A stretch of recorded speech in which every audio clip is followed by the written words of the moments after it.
Good afternoon, veterans and families and honored guests and all who share an interest in the history of our great nation.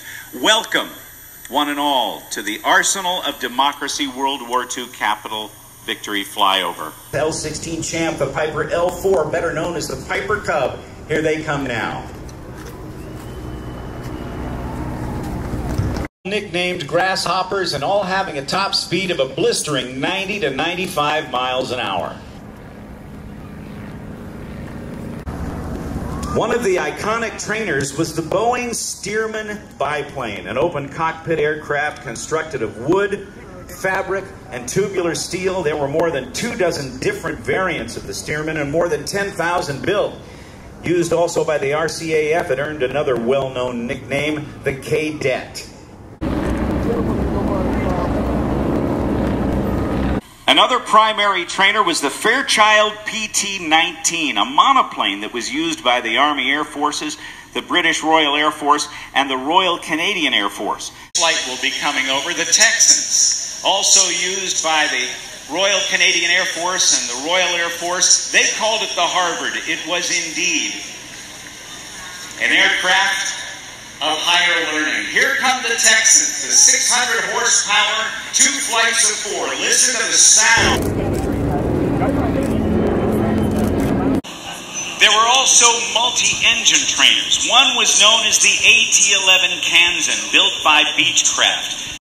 Ladies and gentlemen, 3 B-25 Mitchell bombers, 2 of the B-25s, one actually in Marine Corps PBJ-1 livery. Tipped off to Japanese plans by U.S. cryptographers who had broken Japanese radio codes, PBY Catalina flying boats were deployed from Midway Island to search hundreds of miles of ocean for enemy ships.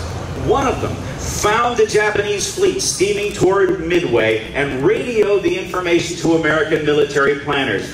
This, ladies and gentlemen, is the PBY Catalina.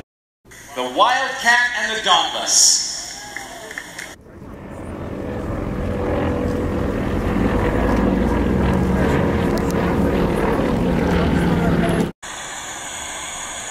Ladies and gentlemen, here come the Wildcats.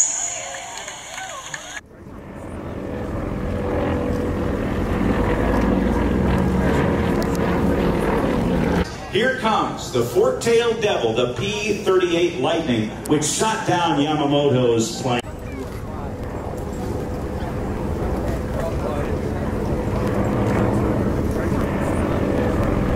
Here's the Liberator with the Mustangs.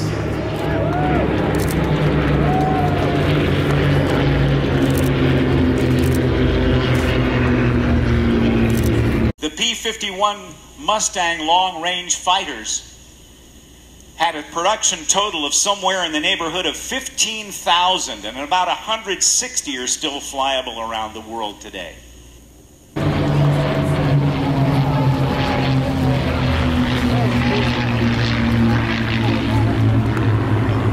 Flying Fortress, with the ability to fly long distances with a bomb payload of about 6,000 pounds. These 4-engine aircraft were the workhorse of America's strategic bombing campaign in Europe. The Flying Fortress, 10 crew members in each aircraft. Here comes the C-47. After 1945, General Dwight D. Eisenhower credited 4 weapons to winning the war: the bazooka, the jeep, the atomic bomb, and the C-47. A-26 Invader, built by Douglas.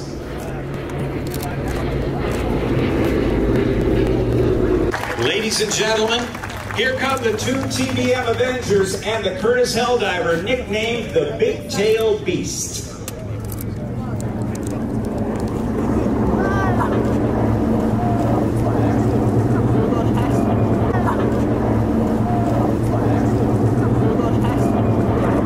Here come the F-4U Corsair, the Bent Wing Bird.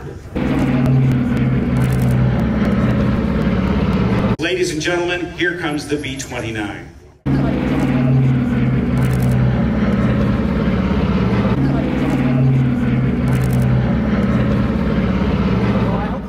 We are going to have now what is known as a missing man formation.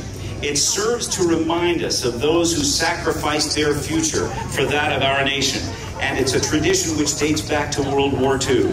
The symbolic moment when a single aircraft breaks formation and soars skyward, leaving behind his comrades in arms.